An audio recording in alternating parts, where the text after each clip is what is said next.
Hi viewers, welcome back to my channel. இன்றைக்கி நம்ம ரொம்பவே டேஸ்டியான மீன் குழம்பு, அதுவும் நெத்திலி மீன் குழம்பு எப்படி பண்ணலாம் அப்படி தான் நம்ம பார்க்க போகிறோம். ஸோ வீடியோக்குள்ளே போகிறதுக்கு முன்னாடி இப்போ தான் நம்ம சேனலை ஃபர்ஸ்ட் டைம் பார்க்குறீங்கன்னா ப்ளீஸ் மறக்காமல் சப்ஸ்கிரைப் பண்ணுங்கள்.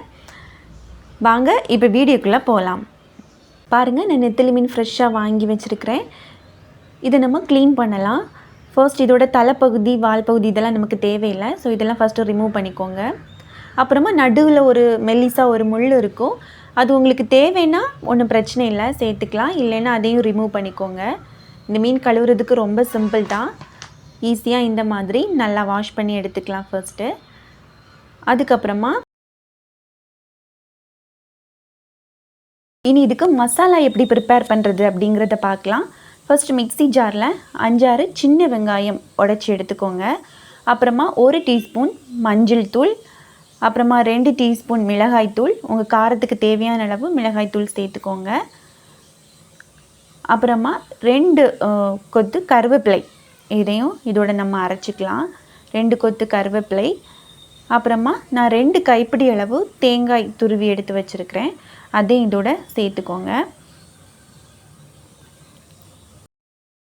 அதுக்கப்புறமா மல்லித்தூள் போட்டுக்கோங்க. இது ஆப்ஷனல் தான். இந்த மீனுக்கு மல்லித்தூள் போடாட்டியும் பரவாயில்லை. இதை சேர்த்து நல்லா அரைச்சிக்கோங்க. ஸ்பெஷாலிட்டியே நான் இப்போ சேர்க்குற இன்க்ரீடியன்ட் தான். பாருங்கள், முருங்கைக்காய் இப்போ எல்லா இடத்துலையும் மார்க்கெட்டில் அவைலபிளாக இருக்குது. ஸோ முருங்கைக்காய் வாங்கி நெத்திலி மீன் குழம்பு வச்சு பாருங்கள், ரொம்பவே டேஸ்ட்டாக இருக்கும். ஸோ முருங்கைக்காயை குட்டி குட்டியாக கட் பண்ணி இந்த மாதிரி சேர்த்துக்கோங்க.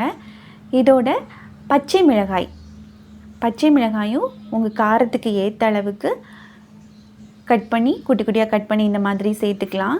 ரொம்ப டேஸ்ட்டாக இருக்கும்.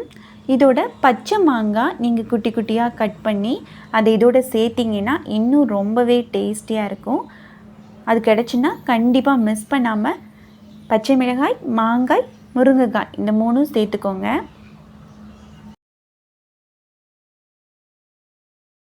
இதோட நம்ம ரெடி பண்ணி வச்சுருக்கிற மசாலாவை இதோட சேர்த்துக்கலாம்.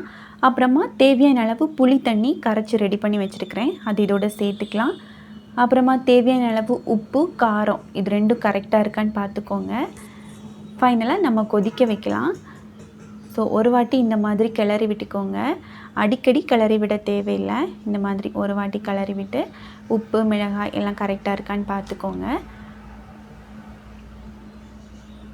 இது நல்லா கொதித்து வரும்போது கொஞ்சமாக கருவேப்பிலை சேர்த்துக்கோங்க. கொஞ்சமாக வற்ற வச்சு எடுங்க. தண்ணியாக எடுத்திங்கன்னா டேஸ்ட் இருக்காது. இந்த மாதிரி வற்ற வச்சு எடுத்திங்கன்னா ரொம்பவே டேஸ்ட்டாக இருக்கும். இவ்வளோ தாங்க, நம்மளுடைய நெத்திலி மீன் குழம்பு ரெடியாக இருக்குது. இது செய்கிறது ரொம்பவே ஈஸி. கண்டிப்பாக எல்லோரும் உங்கள் வீட்டில் ட்ரை பண்ணுங்கள். உங்களுடைய கருத்துக்களை தவறாமல் எங்களுக்கு கமெண்டில் தெரியப்படுத்துங்க. இந்த வீடியோ உங்களுக்கு பிடிச்சிருந்துன்னா மறக்காமல் லைக் பண்ணுங்கள், ஷேர் பண்ணுங்கள். இன்னொரு சூப்பரான வீடியோவில் மறுபடியும் சந்திக்கலாம். நன்றி, வணக்கம்.